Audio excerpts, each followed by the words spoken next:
మళ్ళీ స్టార్ట్ చేయాలా చూస్తాం. అక్కడ ఖాళీగా ఉన్నవాడు ఎవరో ఒక ఇద్దరండి, అది అమ్మాయిని రమ్మండి, కాస్త చాక్లెట్ పంచి పెడుతుంది దామా. ఇప్పుడు సర్వీస్ చేయొచ్చు, తప్పలేదు, ఎవరైనా పర్వాలేదు. తినేదాకా ఉండక్కర్లేదు, 2 చాక్లెట్ పిల్లలకి ఇచ్చుకుని చెప్పండి. ఒక్కొక్క స్వామి గురించి చెప్పండి.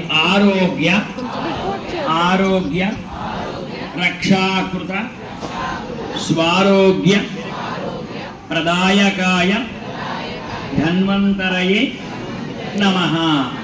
మాతృ ఆజ్ఞ పరిపాలక మాతృవిధేయకాయ గరుడాయ వైనతేయాయ నమః. వాక్కు అధిష్టాన స్థిత వాక్కు అధీశ్వరాయ లక్ష్మీ హయగ్రీవాయ నమః.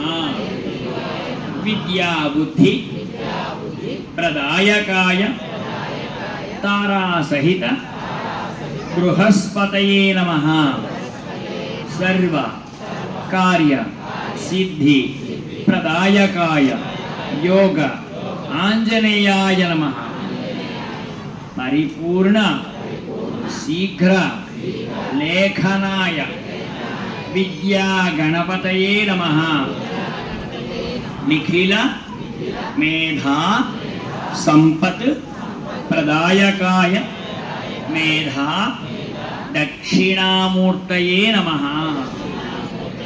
స్ఫురణ స్ఫురణ ప్రదాయకాయ శ్రీ కార్తికేయాయ నమః. ఆవాహయామి స్థాపయామి పూజయామి. మొట్టమొదటి స్వామిని ధన్వంతరి అని చెప్పుకున్నాం. దేవతలందరికీ వైద్యుడు, ఆరోగ్యాన్ని ప్రసాదించే స్వామి. మరి ఇక్కడి నుంచి మీ విశాఖపట్నం, శ్రీకాకుళం, అనకాపల్లి, హైదరాబాద్ వెళ్ళాలన్నా, పిల్లల్ని స్కూల్లో జాయిన్ చేయాలన్నా, పుస్తకాలు కొనాలన్నా, కొన్న పుస్తకాలు మొయ్యాలన్నా ముఖ్యంగా కావలసినది ఆరోగ్యమే. ఆరోగ్యమే ఆరోగ్యమే. అటువంటి ఆరోగ్యాన్ని ప్రసాదించే స్వామి, దేవతలందరికీ వైద్యుడు, ధన్వంతరి. ఇక 2వ స్వామి గరుత్మంతుడు. తన తల్లి దాస్యం తొలగించడానికి అమృతం తెచ్చిన మహానుభావుడు. వారి ఆశీస్సులతో ఇప్పుడు మన పిల్లలు అమృతాలు తేవక్కర్లేదు, కానీ కొంచెం అమ్మ నాన్న మాట వింటే చాలు. తల్లిదండ్రుల దగ్గర ఎలా ఉండాలి, గురువుల దగ్గర ఎలా ఉండాలి, 10 మందిలో ఎలా నడుచుకోవాలి, క్రమశిక్షణ వినయ విధేయతలు అనుగ్రహించమని 2వ స్వామి గరుత్మంతుడు.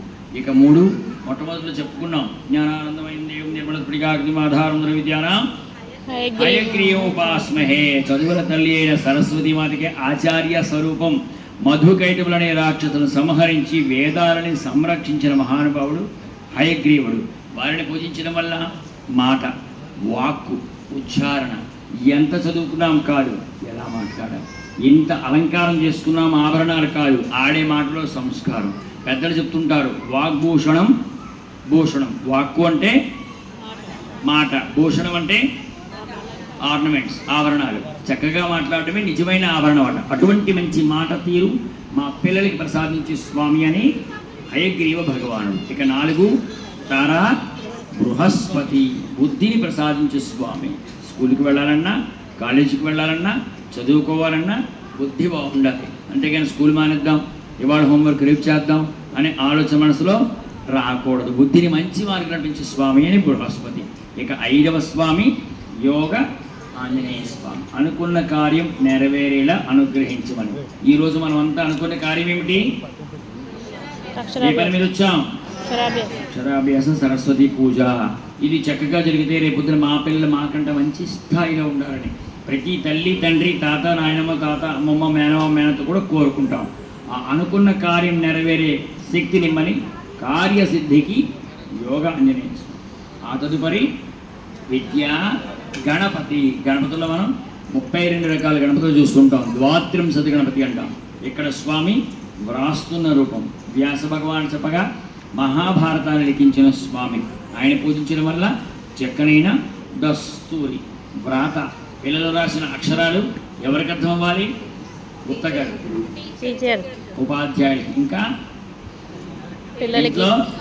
తల్లిదండ్రులకి. మరి పుస్తకం తీసి చదవాలంటే రాసిన వాళ్ళకు కూడా అర్థం అవ్వాలి. 10 సార్లు చదివేదేంతో ఒకసారి వ్రాస్తే అంత చక్కని దస్తూరి ప్రసాదించే స్వామి అని విద్యాగణపతి. ఆ తదుపరి మేధా దక్షిణ ఏముంటుంది వారి పేరులోని? మేధాశక్తి, తెలివితేటల్ని ప్రసాదించే స్వామి. మరియు ఏకాగ్రత. ఏకాగ్రత అంటే తెలుగులో దృష్టి, మనసు లగ్నం చేయడం. అంతేగాని బుక్స్ చేతులు పెట్టుకుని కార్టూన్ చూడడం కానీ, పరీక్ష రాస్తూ పక్క వాళ్ళతో మాట్లాడడం కానీ, ఇక్కడ మనం పూజా కార్యక్రమం చేసుకుంటూ ఇతర విషయాలు మనసులో ఆలోచించడం కానీ చేస్తే ఏది సక్రమంగా చేయలేము. ఆ ఏకాగ్రత తెలివితేట ప్రసాదించమని మేధా దక్షిణ. చివరిగా కార్తికేయ స్వామి వారిని మనం కుమారస్వామి అంటుంటాం, సుబ్రహ్మణ్య స్వామి అంటుంటాం, షణ్ముఖాలు కూడా చెప్తూ ఉంటాం. జ్ఞాపక శక్తిని ప్రసాదించు స్వామి అని కార్తికేయ స్వామి. 8 విగ్రహాలు చూసి ఒక్కసారి నమస్కారం చేసుకోండి. మరి జ్ఞాపక శక్తి మనకెంతవరకు ఉందో ఒకసారి చూద్దాం. ధన్వంతరి స్వామి ఏమి ఇస్తారని చెప్పుకున్నాం. కుర్చీ